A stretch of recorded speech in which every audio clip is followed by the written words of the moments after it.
Hey, welcome everybody to your Backup Plan Tribe, to our podcast and our live stream today. I'm so excited to have everybody here today. Welcome. Just going to wait here a few seconds to get everybody coming on. If you have any comments today, please feel free to send us a chat or a comment in underneath there below. I'll add it onto our stream. Welcome, your Backup Plan Tribe, to this week's live stream with a very special guest from the Humboldt Broncos hockey team that we can all remember across the world. That time, approximately 3 years ago already. I can't believe how time has gone. Welcome to your Backup Plan Tribe this morning to our special live stream today. With your backup plan, if anybody's new here, please like, share, and subscribe down here at the bottom. I got it right this time. Somewhere down there is the link to click on subscribe so you get notified of any of our new videos or uploads or live streams. If you are new here, my name is Tina Ginn. I am an emergency preparedness coach, a best-selling author, a financial expert, and an app developer of Your Backup Plan app. And I'm so excited to be here from Vancouver, BC to Saskatoon, Saskatchewan interview. It's going to be so exciting, everybody.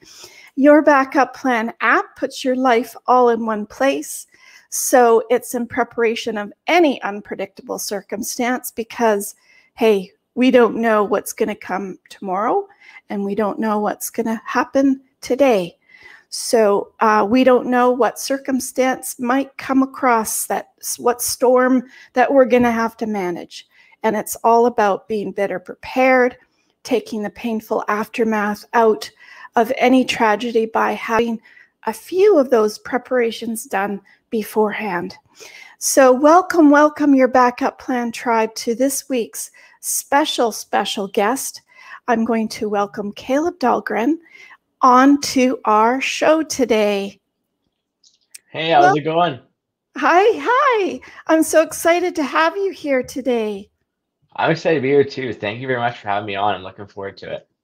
Oh, and I got your book yesterday, so I'm like a kid in a candy shop. I'm ready to read this. Everybody, if you haven't read Kaleb's book, get it. It's at Costco. It's at all those fun places that you can buy books. So I'm going to read a little bit for anybody out there that doesn't know the story, the background of why we're here today with you, Kaleb. Sounds good. So Kaleb wrote a book called Crossroads, and on April 6, 2018, 16 people died and 13 others were injured after a bus taking the Humboldt Broncos junior hockey team to a playoff game collided with a transport truck in a rural intersection. The tragedy moved millions of people to leave hockey sticks by their front door to show sympathy and support for the Broncos team. People, more than 80 countries, pledged millions of dollars to families that have been directly affected by this accident. Crossroads is a story of Kaleb, a young man who survived the bus crash, faced life afterwards with positivity and grit. In this chronicle of this time with the Broncos and in the loving community of Humboldt, Saskatchewan, Kaleb takes a hard look at his experience of unprecedented losses, but also revels in the overwhelming response and outpouring of love from across Canada and around the world. And I just wanted to quickly announce, because I always feel that they had a part in this too, for the 16 members of the Broncos hockey family who live in his heart, there's Tyler, Logan, Dana, Mark, Glenn, Darcy, Adam, Brody, Logan, Jackson, Jacob, Connor, Logan, Evan, Parker, and Stephen. Always treasure to remember this family forever. So Kaleb now is the former assistant captain of the Humboldt Broncos hockey team, one of 13 survivors of the tragic bus crash. Shortly after getting out of the hospital, Kaleb began his studies at York University and joined the York Lions varsity hockey team. The founder of Dahlgren's Diabetes, a program that supports children with type 1 diabetes, Kaleb shares his message of hope and healing with groups across North America. So beautiful. And it even has pictures. Yes, so make sure you pick that book up, right? Yeah, no, it'd be awesome. I think the whole idea is just to truly help others through sharing my story. And that's all I really wanted to do, is just to help people, because I realized that my story does have some validity and people are interested in it. And I think that I brought up a lot of topics that can truly make a difference and aren't really discussed, even as death, resilience, hope, family, and lots of others, diabetes. I think I brought a lot of awareness to certain topics, and even donating a portion of the proceeds to Stars Air Ambulance means a lot to me too. So I'm really trying to help out in any capacity possible, and hopefully someone who picks it up can get through their own crossroads in life. Well, there's always crossroads in life, it seems. Some more predominating than others, that's for sure. I always say to people, an emergency can be even losing your wallet. I mean, when we lose our wallet, we feel like we've just lost our whole life all in one little package. So it's from one extreme to the very ultimate extreme of emergencies. But you have a very special story. If you want to start off, how long have you been playing? Were you playing on the Broncos team? Yeah, so I was only in Humboldt for 1 year, and I guess beforehand played with Notre Dame and Notre Dame Hounds organization, and so I played junior hockey in the Saskatchewan Junior Hockey League for 3 years, from 18 till 21, and my last year of junior was with the Humboldt Broncos. Nice. So, what made that team special for you, Kaleb? For me, it was all of the people that we brought in were good people. I know our coach, Darcy Hogan, really, really harped on that. And he said that he wanted to bring in people with good character first and then good players second. And that was where our main focus was, that everybody in the room was a good person, and truly a good person. I think that was something really special that we had that made us unique and different than other teams. We didn't have time for guys who weren't about the team. And I think that was something super special that we had and made us super close knit. We wanted to be together. We wanted to spend time with each other. Even like on my book, I talk about how we had Bachelor Mondays, and there'd be 15 plus guys coming over to my billet's house, and we'd watch The Bachelor. And it wasn't just because that we liked the show; it was because we liked being together. And I definitely think more guys like being together than watching the show. I was more of a fan of the show too, but it was awesome. I think it was the best of both worlds for us, and it was really great to have that team bonding atmosphere. Oh, it's well, as any team knows, it's the most important thing, because talent, as I found growing up in the sports world, isn't everything. It's about how your team blends together and works together and seems to strive to ultimate goals, because you're able to bond and help each other. It seemed like a very special team. It was a super special team, and we thought we had it for sure going into Nipawin that night. So yeah, we were a really special team, and like you said, I believe a championship team is the tightest knit team possible, and that's who's going to win at the end of the day. It's not, like you said, the skill or the talent. It's people who really want to be there with each other and are willing to work towards a common goal together. Absolutely. So what was different? Was there anything different from getting on that bus that day? I've been, of course, as we talked about, a family in sports, and it's amazing to see just the busyness, the running and the running of food and getting this and have my stuff washed and is my stuff in my bag, and just the chaos to getting to that next game or practice. So we've all been there and done that, that's for sure. So was that different? That day any different? Not really, nothing different at all. It's just a normal game day. We knew what we had to do. We had to win the game. Obviously, our backs were against the wall, but we were down 3-1 in the series, and it literally could have been 3-1 for us the other way. We lost 2 games that went to overtime, and we had the lead and blew the lead that went to overtime and lost. So I think we knew we had it in us to win, and we knew we had the abilities. And it was just, yeah, like another normal game day. When you're saying taking care of all the laundry stuff, Dana was incredible for that. And we'd also have rookies who would help out, veterans who would help out too. So I think that it was just another day. And I think it's like you said with your backup plan, we weren't expecting to have anything happen to us. We just threw our bags on the bus and went on our own way. So even tying it into this backup plan idea, there was no backup plan. It was just, we're going to go on a bus and have fun. Have fun and go win.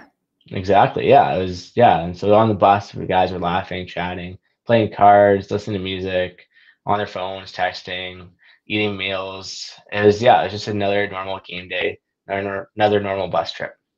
Absolutely.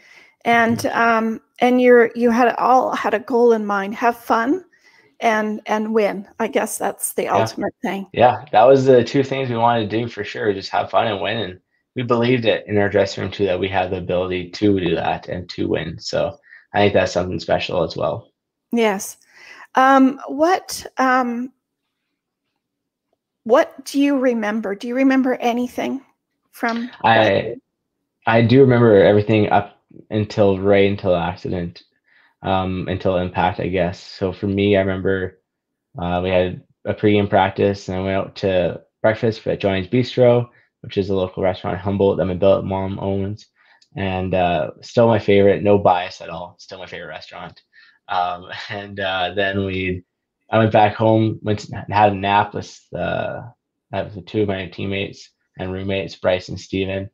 And then after that, got ready for the day, got showered, put on our tracksuits, and went to Johnny's Bistro, picked up a pregame meal, and headed to the rink, watched some video, talked a bit, and then we're on our way to Nipawin that night, and tossed our bags on the bus and head on out. And after that, we were getting close to Nipawin, so I put on my suit. I like to put on my suit about half an hour before we arrived in an arena. So I put it on, wore a suit coat, and then sat down in my seat, and other guys were changing too, and there was some jokes and laughter. And so then I put in my headphones and I turned it on, hit play, and I put my head down, so I wanted to visualize and to really focus on what I had to do that night. And that was the last thing I remember. And everything just went black after that. So I think I read you were in the 12th seat? Yeah. I was in the 12th seat from the front. I think it was row 12, and aisle side, driver's seat. So the driver's side, row 12, aisle seat. And so I don't remember anything that happened. I think what happened, if I was to be logical, was that I hit my head on the right-hand side and fractured my skull and slid a bit on this side of my head. So I hit it and slid. And then I got a puncture wound. And then I hit my left side of my head because I had a 5C indent on this side. So I'm guessing that was what happened was I flew up 7 rows to 5C and hit my eye on 5C, and that would have been, so I would have done the hit and another hit with this, and yeah, I would have ended up with broken neck, broken back, blood clot, ligament, muscle damage, as well as a fractured skull, puncture wound, and a severe brain injury. Crazy. And was everybody like sitting, do you think, when you were getting, or was there just a lot of movement? No, there's a lot of people changing. So when we go on long road trips, we wear tracksuits, and we actually put on our dress suits. And so lots of guys were changing at that time too. I think that would have been part of the reason why it was so fatal. Yeah, because they had nothing they weren't sitting down, or I guess. Well, they were in the aisle, and so yeah, if you're in the aisle, you're gonna be just flying. You just flew. So, and what happened when you woke up? What do you remember from waking up then? Yeah, so 4.5 days later, I actually remember coming to wits of it. And in that 4.5 days, I don't remember. It's called post-traumatic amnesia. And it's technically where you're able to still converse and have conversations, and maybe not to the normal abilities or capacity, but you're still able to have them, and you just don't remember it.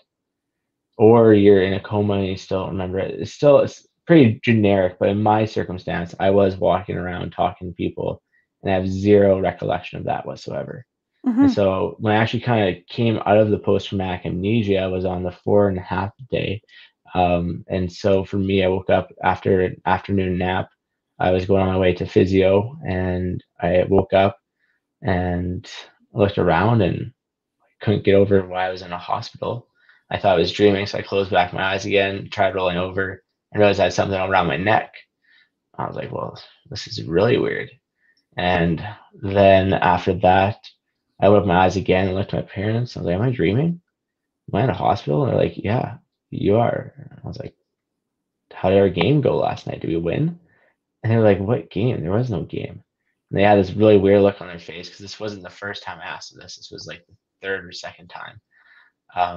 And so they couldn't get over. They're like, are you okay? What's going on? And I was like, you guys look like you're okay. They're like, yeah, Dana passed away. And I was like, why did Dana pass away? And then they told me about what had happened. And within a minute later, I didn't believe at first, actually. And then they said, pass me my phone. Like, I want to see social media.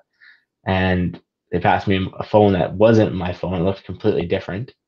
And I was like, well, this isn't my phone. They're like, yeah, it is. I was like, oh, I don't remember this phone. So then I swiped it, and it was unlocked already. And it was kind of weird. And I clicked Twitter, and first thing I saw was prayers for Humboldt and Humboldt strong. And then it even sticks out for Humboldt too. And I was like, wow, this is real. And then within not even 2 minutes later, a nurse came in and said, okay, we gotta go take you to physio. And so I ended up getting out of bed and going into my first physio session. And so, wow. Yeah, that's kind of the first kind of moment. Well, it's every parent's nightmare, that's for sure, when you let your kids go off and start doing things. But luckily, they're doing things that they love. That's for sure. I can't believe how, of course, we forgot to mention you're from Saskatoon, Saskatchewan. We can't leave that part out for all those Saskatchewan lovers out there. And as you said, it's really made a name for itself being from there. And I'm really looking forward to some progress with getting a better semi-truck regulation from that accident. I'm really looking forward, and I'm hoping that there's hope in having better restrictions, guidelines, policies, training for just that accident as an example. It's unbelievable how people can be driving such a humongous, it's like driving a humongous gun, because it can do so much damage. And to hit such a big bus like that and have two big, huge machines, who would have ever thought? I mean, not in a million years. No, and it was just by chance. And when you look back at it, there's nothing that you could change or control. And that's what the tough part is you wish you could, but you can't. Yeah. And so you can't focus on that aspect of it. No. So where's that, where do you think you went from that point when you were able, how long were you in the hospital for? Okay, yeah. So after I came back from physio, it was just nonstop all day long. And then in the evening, it finally kind of hit me, the gravity of the situation, because it was just a blur. It was so fast. I woke up, I was confused while I was in hospital. And then not even a couple minutes later, I was on my way to physio. I had my first physio session. And I didn't even know my injuries. I didn't even ask what my injuries were. And so I just went and did my physio. And they asked where my pain was. I would tell them where I was in pain, but I didn't really know.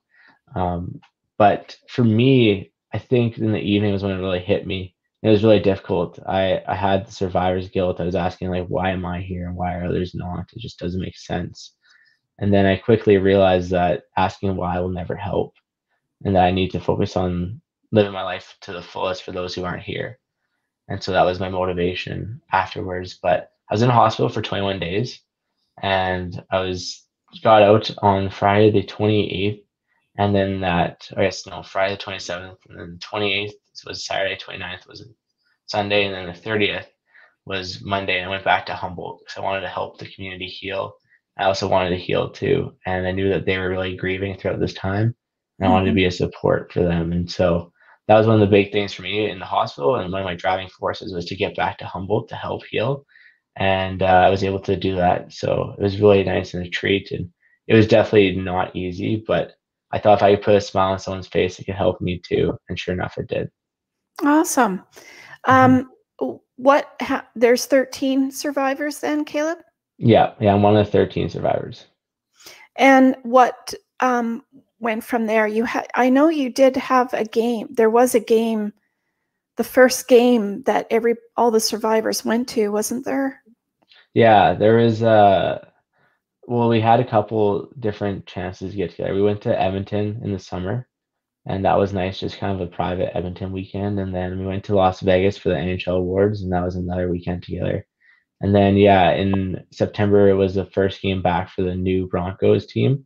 And that was nice to be there and support the new Broncos and moving forward, and also being there with the guys who are still here today. And so it was nice, but it was also super, super tough because that was when they hung up all the banners and they did the ceremonies.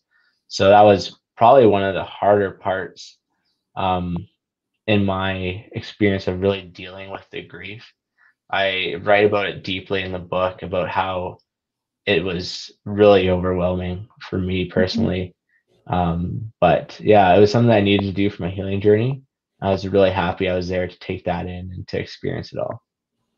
It's really important, I understand, and that's one of the issues right now during COVID is not having that celebration and Mhm. not helping that grieving process that everybody has to go through. I know I shed a few tears. I am the queen of emotion here. I shed a few tears during that event. I remember watching it on TV, and how powerful and inspirational it was to have people healing together and coming together and celebrating the Mhm. time together.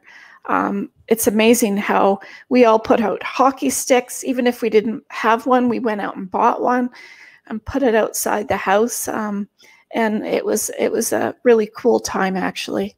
So what is it bringing you to now? How are you still in mix of hockey with the York's University team, or?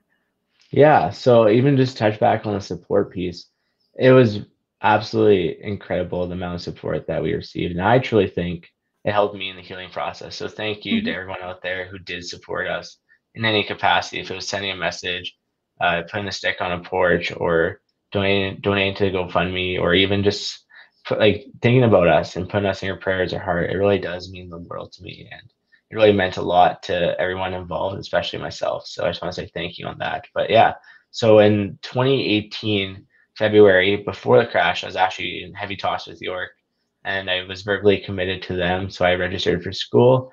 And then after the crash, I ended up still earning a spot. They still wanted me if I could come that season, next season, or 5 years down the road, 7 years down the road.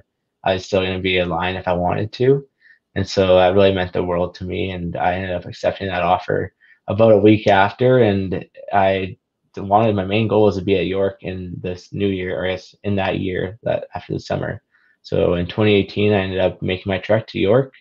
After the doctors were saying that I shouldn't go, I'd fail.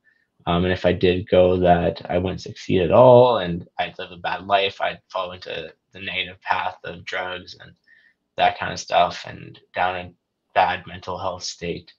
And I said, well, okay, I don't think so. I think I got this. And sure enough, it's been a great experience in New York. It's been an absolute treat for me. I was a part of the men's hockey team, so I'd practice and work out with them in my first year. And then in my second year, after I got my scans back, I got a retest on my brain. They came back the same as they were before, so I was considered still a miracle, and shouldn't have really risked my head. So I moved to a recruiting role and a strength and conditioning coach, while still practicing with the team and getting out on the ice and being a part of the team and still being a leader, but also taking up a little bit more of a different role to still impact the team in a positive way. So I also did lots of community work too. I was in 4 different organizations at one point. And then I was also with our varsity athletics student council. And now this year, as part of our Black and Indigenous Varsity Student Athlete Alliance. So I try to really give back and to be heavily involved in the community at York and within our hockey team too, because if I can't play the games on Friday and Saturday, I still want to lead in every other aspect too. Oh, that's awesome. And maybe at some point, like you said, you will be able to play. Yeah, it's looking like I probably won't be able to just due to the severity of my brain injury. Based on the image, I shouldn't be able to walk, talk, or remember my name. And so the doctors have classified me as a miracle. And I don't like using the term miracle at all, but there's really nothing else to explain other than lucky. And I am really lucky and fortunate to be in the position I am. And so I don't really want to risk it. And to be honest, I don't think it's worth it for me to risk another 10 years of hockey to have another life ahead of me. So for me, I had to accept that part, which was hard, but it was also something that really just showed that there's more to life than sport, and that you don't need to have a sport to be a person. You can still be a person without a sport.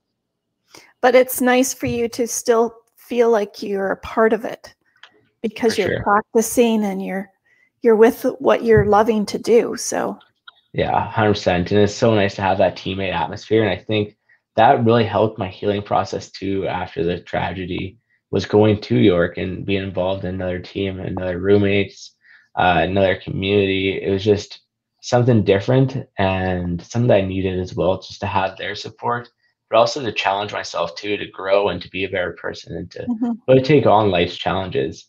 So I think it was really multidimensional aspect, and I really enjoyed my time being online. So how did this affect your parents? What do they were a part of this? They were, for sure. So they were actually on the scene right after the crash. Within 20 to 30 minutes, they were there on scene. They were in Nipawin, and they were waiting for a bus to come through. They never saw it. And one person in the restaurant said there was a bus crash, and then they knew instantly it was our bus. And so they rushed out there, and sure enough, it was. And they're both nurses by trade, so they thought they could help. But as soon as the first responders found out they were my parents, they're like, "No, you're not. You're not coming in here." And so they stood there for a bit and they ended up going to church. But yeah, it's had definitely a big impact on them too. And even me moving away, they're a little bit skeptical about it at first. In me committing to York too, they're like, "Are you sure you want to be doing this? Like, is this the right time? You should think a bit more." I was like, "No, I'm determined. This is what I've been wanting to do my entire life. I don't take this away from me. This is something I've worked for. I'm ready. I'm ready to go. I'm ready to learn. I'm ready to grow. I want to be the best version of myself, and I think this is the next step in that direction." And they took a step back and they're like, "Okay, well, yeah, you're right." But I couldn't imagine letting their son go away when has a brain injury and doctors don't think he should even be walking or talking, but he is. And then he's going to school, moving to Toronto, living on his own, cooking on his own, um, being a student and an athlete. So there's so many other things on top of it. And then even dealing with the media pressure, lots of people coming up to you and all that is another aspect too that people kind of forget about. But at the end of the day, it was really great how to have their support in my life. They're super. Once I said that to them, they're super on board. And like, "Yeah, like let's make this work. Let's get this going. You're right. This is something you've worked for your entire life. Let's do it." And so they've been amazing. We all hopped in the vehicle actually and drove out together to Toronto. And we've done that I guess, my first year, my second year. And then we didn't do it my last year here just because of the pandemic. So I stayed at home this past year in Saskatchewan, or as we like to call it, Saskatchewan. But yeah, I stayed at home here, and it's been a great experience so far living with my parents, because I haven't been back home since I was 15. Oh, So wow. this is a really cool time, and they actually helped tremendously with this whole book process. They helped with the writing and filled in the 4.5 days I don't remember. And it was super nice to have that family bonding time and share it with them throughout this process. That's awesome. They must be so proud of you. I can't imagine, because you, as a parent, you think, well, geez, what does he want to do? This is going to be overwhelming for him or something, but it was just a part of the process that you had it in your mind, just like you had in your mind when you woke up or when you remembered anything. Did we win? Isn't that funny how, it wasn't about anything else, but did we play the game and did we win? Yeah. Yeah, seriously. I want to know if we won. That was the only thing. I didn't really know why I was injured. I thought I got checked from behind. I was just curious if we won the game. So yeah, because the first thing you'd think is you got injured playing. 100%. That was what I thought. I thought, well, if I have something around my neck, that must have got hit from behind. and I either broke my neck or hurt my neck, and I'm in a hospital because of it. And that Yeah. was my thought was not that I was in a bus crash and lost 16 people in my family. But so it was a little bit different when I found that out. Yes. So do you guys still get together often and make it a Yep, so we point? do. We do. So we got together in 2018, twice, Edmonton and Vegas, and then 2019 in Kelowna. 2020, we weren't able to because of the pandemic, so we just stuck to Zoom. And then we're trying to plan something out here for 2021 later in the summer, just to get together and spend some time together. So I think that'll be really nice. We try to keep in contact through our group chat and always are supporting each other. And how's everyone else doing of the teammates? They're doing good, but I don't want to speak for them. I let them speak for themselves if they want to. And so we're all doing good. We're all healing our own way. Good. That's awesome. It's such a hard journey because of that why question, I find, that hits you the first is why me? Why did this happen? But you have to get over that and deal with moving forward to all the great things that you can accomplish. Mm-hmm. Well, one of the things I really harp on in the book is focusing on the things that you can control. And at the time, like we couldn't control who was here, who wasn't, what my injuries were, or what the semi driver did, or even where I was sitting, or anything. To be honest, there wasn't much in my control of that whole situation. And what I could control is how I want to move forward from it and how I want to use it as my reaction to it. Do I want to use it as motivation? Do I want to sulk on it? How do I want to move forward from this? How do I want to treat others? What are going to be my actions? What are going to be my work ethic? And so I wanted to control that aspect and then let the rest play itself out. And to accept, too, is another big thing, to accept that I may never find out why, and that there are sometimes things in life that we'll never have answers to. And I think that's the beauty of life, is that some things there are actually no answers to, and that's okay. And to accept that and have that acceptance is, I think, really a big strength. And so that was one of the big things that I had to overcome, and I think everyone has to overcome in tough situations in general. Absolutely. It's the hardest thing to do, and I think it's the easiest thing to move to an addiction at this point, right? 100%. And even when I was in hospital, we had Swift Current Broncos come in who were part of the crash that they had, and they lost 4 teammates there. And they were just saying how we need to stay away from that aspect of the drugs, the alcohol. And myself, I was never really a big drinker, or never really drank much or even done drugs at all. And for me, I wasn't interested in that anyways. But it was good to hear their advice and still take it with a grain of salt, because it's true. Like, I don't think that's the right path for coping with this at all.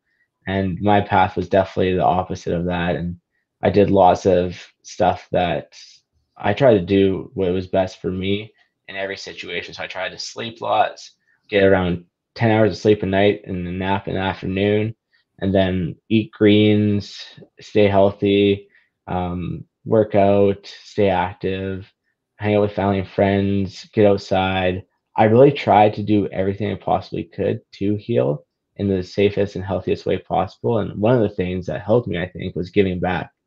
I truly thought that me giving back and putting a smile on people's face truly helped me in the recovery process. And I think you're going the most fabulous direction in your courses as well. Tell everybody what you're going to be studying. Yeah, so I actually am graduating here from York this spring. So I just ended up writing my last two finals this past week, and now just waiting for the certificate, or I guess the degree. And then maybe go into Doctorate of Chiropractic Studies. And it's really been my passion from a young kid onwards. And I'm super looking forward to this. And for me, I just want to help people and leave a positive impact on their life. I really believe this occupation does it all for me. It's got the connection to a healthy lifestyle, to pain, which I've been through, and athletics. And so I'd like to work with athletes too, and help them through their pain, but also help them through their mental, physical, and emotional pain too. So when they come and see me, they have a great appointment and they leave feeling better physically, mentally, and emotionally. Absolutely, because I think when you've gone through this, especially the mental part, we can fix, I always say after my car accident, you can fix all your body parts eventually with some training. But up here, it's hard to Mhm. to train this part. And after a brain injury, I find that you need so much sleep. I can't believe how much your brain needs. It's actually crazy. Yeah, and the doctors recommend 10 hours of sleep a night. And I agree. If I don't get a good solid sleep, I am a mess the next day and I can't focus, have a hard time articulating what I want to say. So yeah, I think it's absolutely crucial to get that sleep. And it was one of the big pieces in my healing process was getting the sleep for sure. Yeah, I didn't realize how much sleep.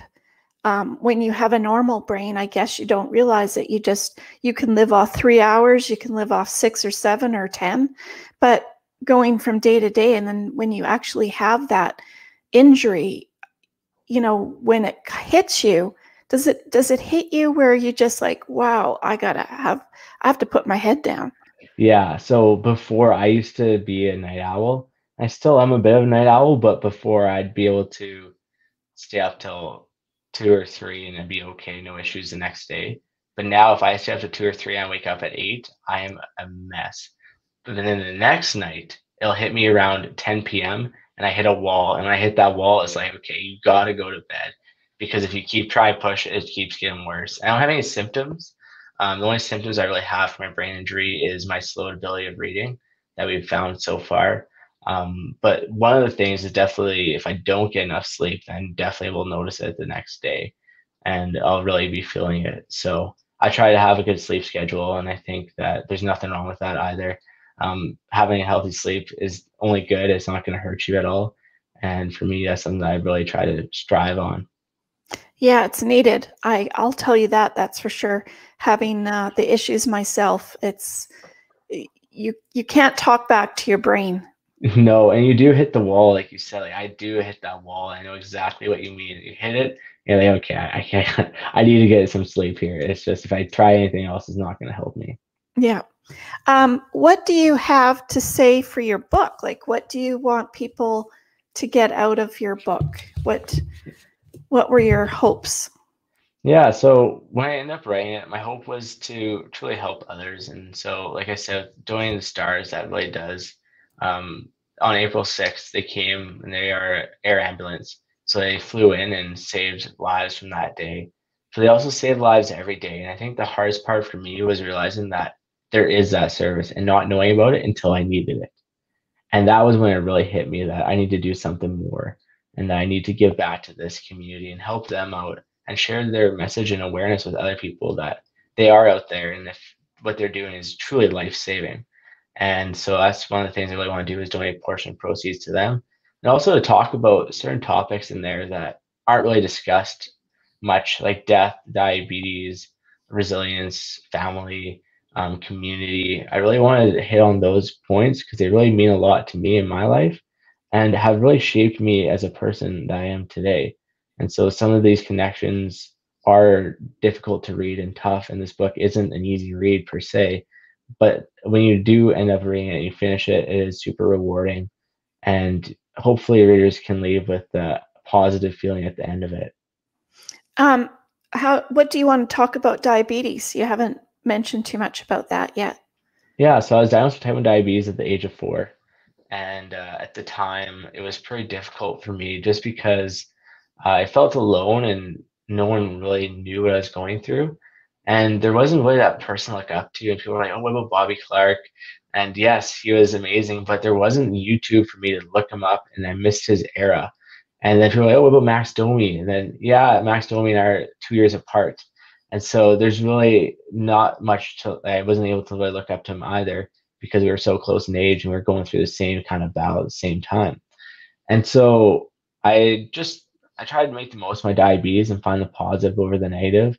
I mean, getting needles around 10 times a day isn't easy, and it's definitely difficult. And every diabetic is a true warrior.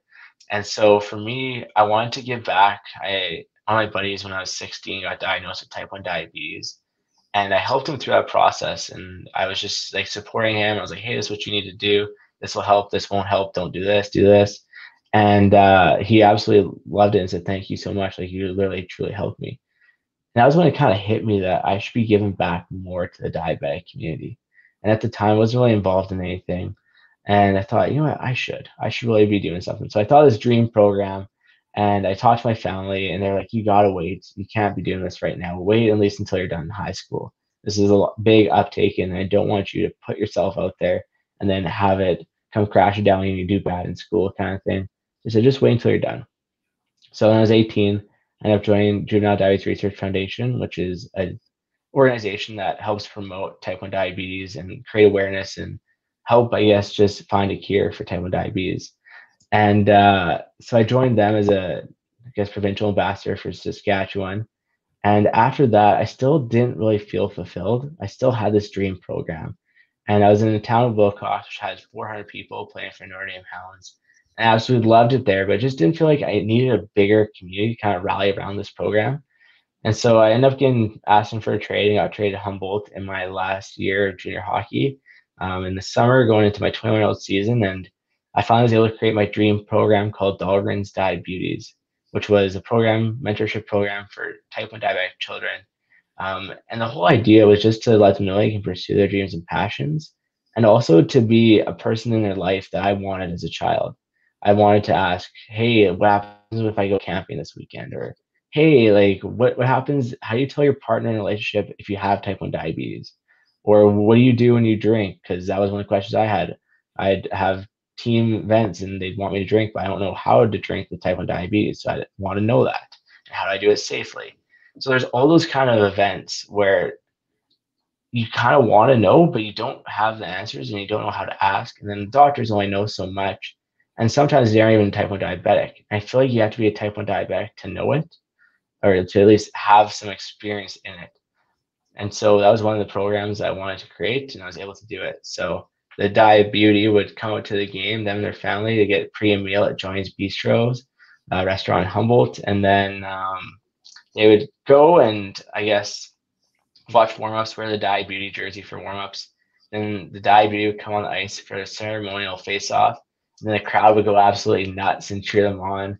And they really felt beautiful for their disability. And that was something that I wanted them to feel, was that they are still beautiful, even though they have diabetes. And then they watch a game, and then afterwards I'd meet them upstairs, talk to them about my journey, and then I'd go to their school and do a presentation so that they didn't feel alone at their school and that people understood it better. There was more awareness around it too. Then lastly, them and their family would join our Facebook group chat for diabetes only. And so they had their own little family in there, and they could reach out and support each other if they had any questions or anything like that. So it was really something that I truly wanted to do. I'm still super passionate about. I carried it on throughout my time in Humboldt and throughout York too. So I'm at 16 diabetes now, and it's something that really means the world to me. And I want to keep it like really close knit.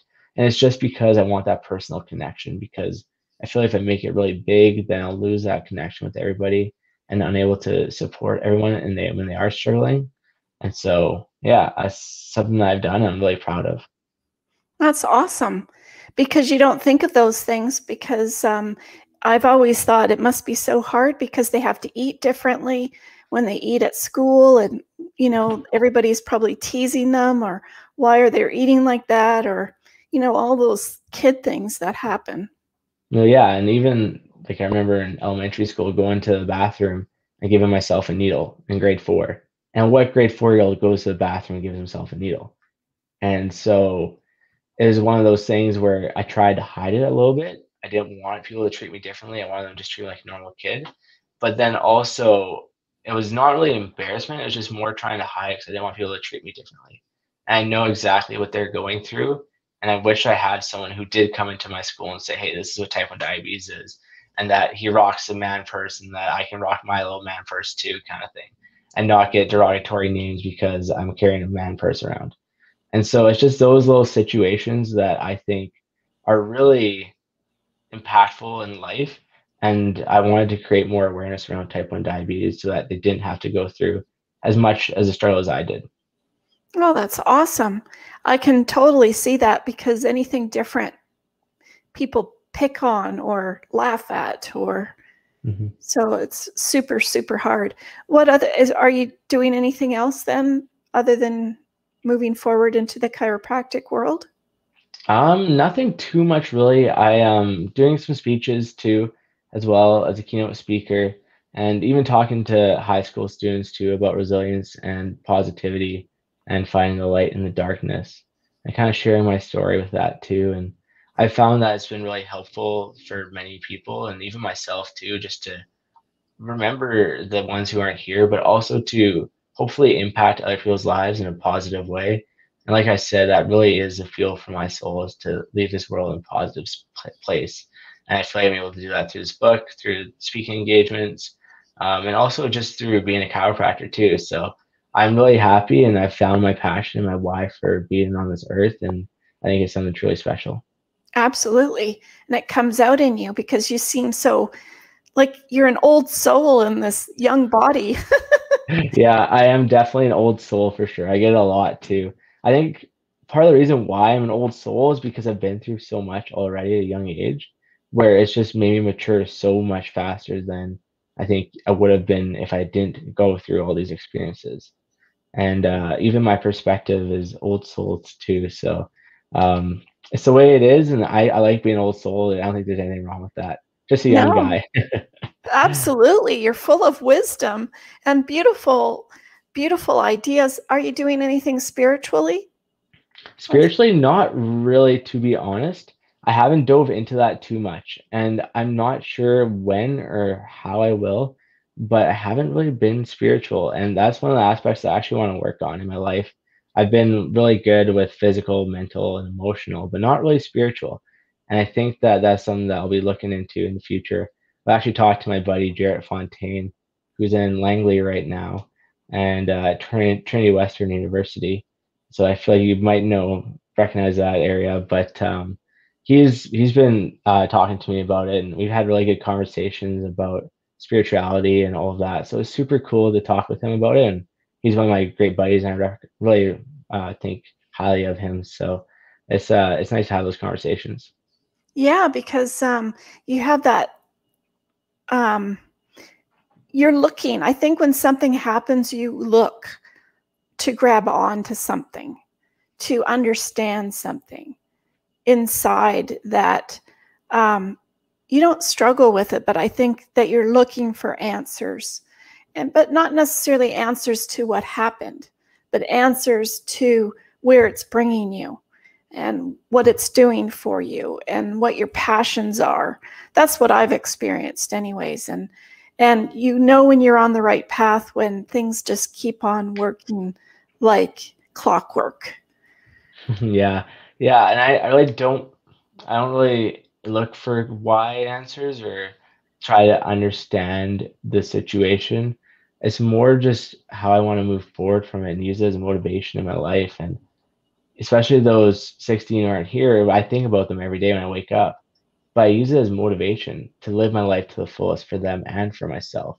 And why wouldn't I do that? And like if I wasn't here, how would I want them to live their life? And obviously, I want them to be happy and excited and enjoy it all. And so for me, that's what I would want for them. So that's why would I do that for myself too? And so that's kind of my mindset around that situation. Instead of asking why or looking for reasons why or trying to understand it, it's more like, okay, this happened. So what can I do moving forward? Right. What about the parents? What is there anything that they do for all of the parents and family and friends that staying strong? Yeah, no, there's a group chat and they talk in there. We're all super supportive, and it's nice to have that, I guess, tight knit community. And it shows how amazing the people on our team were because the parents are just as amazing as well. And even the ones, the angel families who don't have their children here anymore, they're all incredible too. And so it's nice to still have a connection with them and still chat with them because I really value that relationship with them. Yes, and it's nice that you're staying together.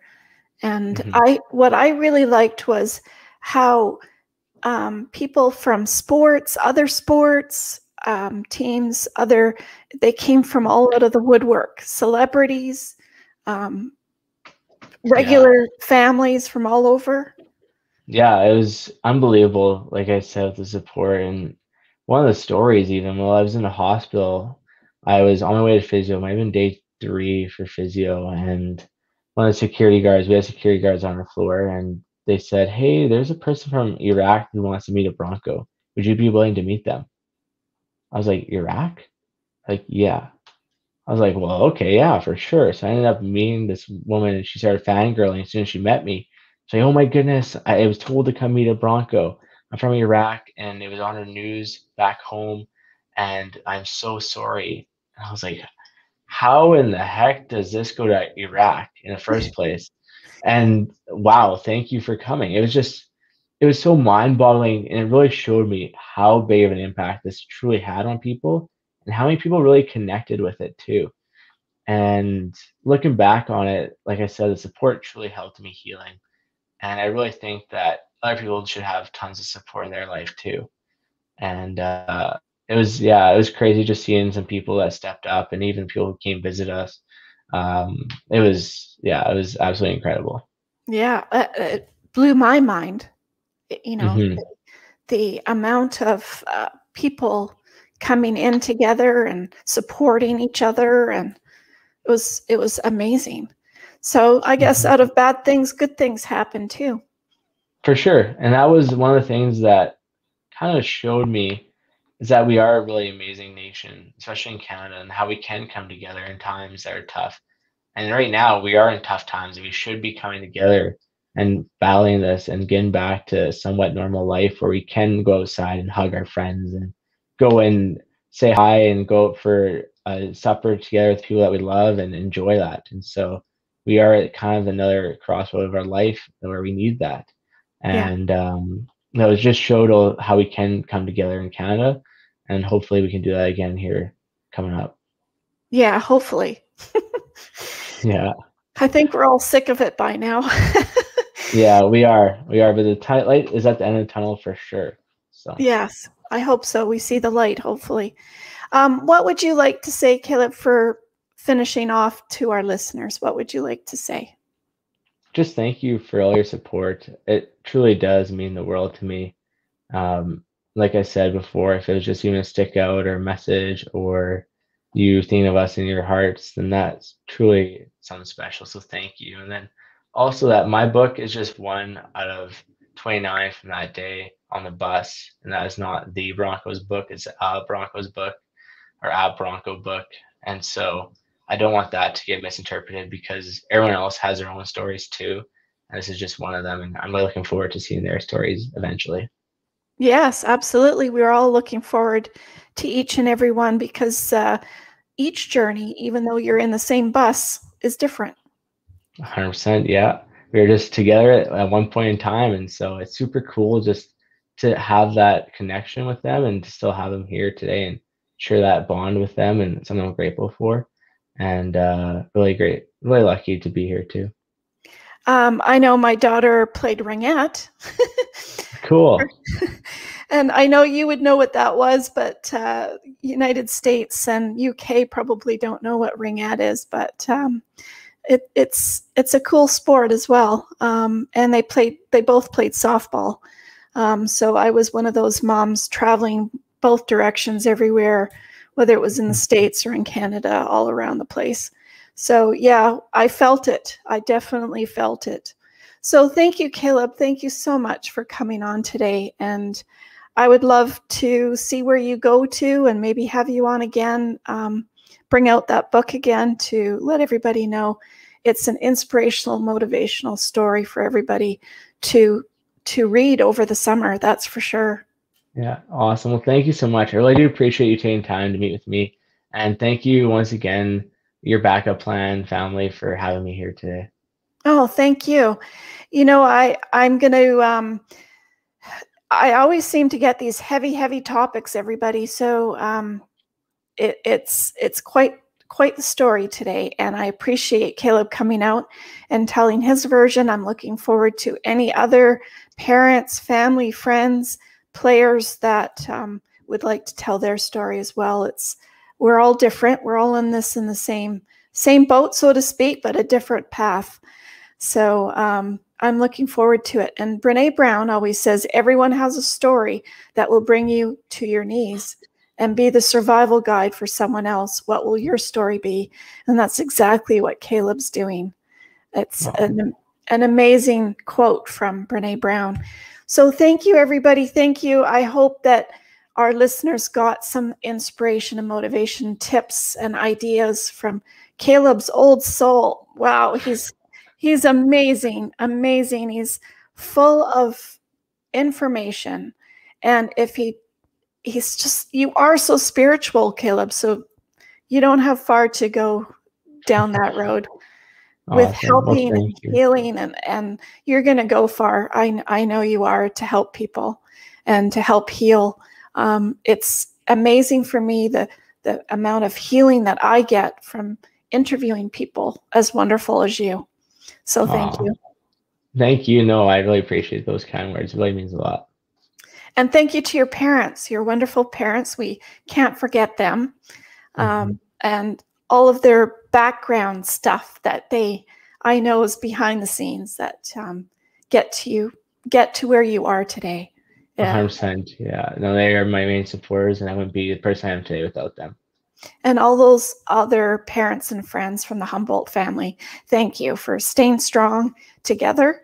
And I always end our live stream and our podcast with Carol Burnett. Do you know who Carol Burnett is? I don't actually know. It's a generational thing, but I know your parents would. But I always end with Carol Burnett because it always just seems so perfect for each and every story that we talk about. And Carol Burnett would sing, "I'm so glad we had this time together, just to have a laugh or sing a song. Seems we just get started, and before you know it, comes a time we have to say so long." So thank you, Kaleb. Thank you, listeners. Thank you, everybody, for coming out today and hearing beautiful story from Kaleb. Something so tragic that is doing lots of work and healing and helping others. It's a beautiful story. Thank you. And the information for his book will be down below in the description box as well, and all of Kaleb's information. So thank you again, Kaleb. Thank you so much for having me. I really do appreciate it. Yeah, thank you. So thank you, listeners. Thank you. Stay safe. Wear a mask. Wash your hands. Be safe. Thanks. Thanks for now. So stay on, Kaleb.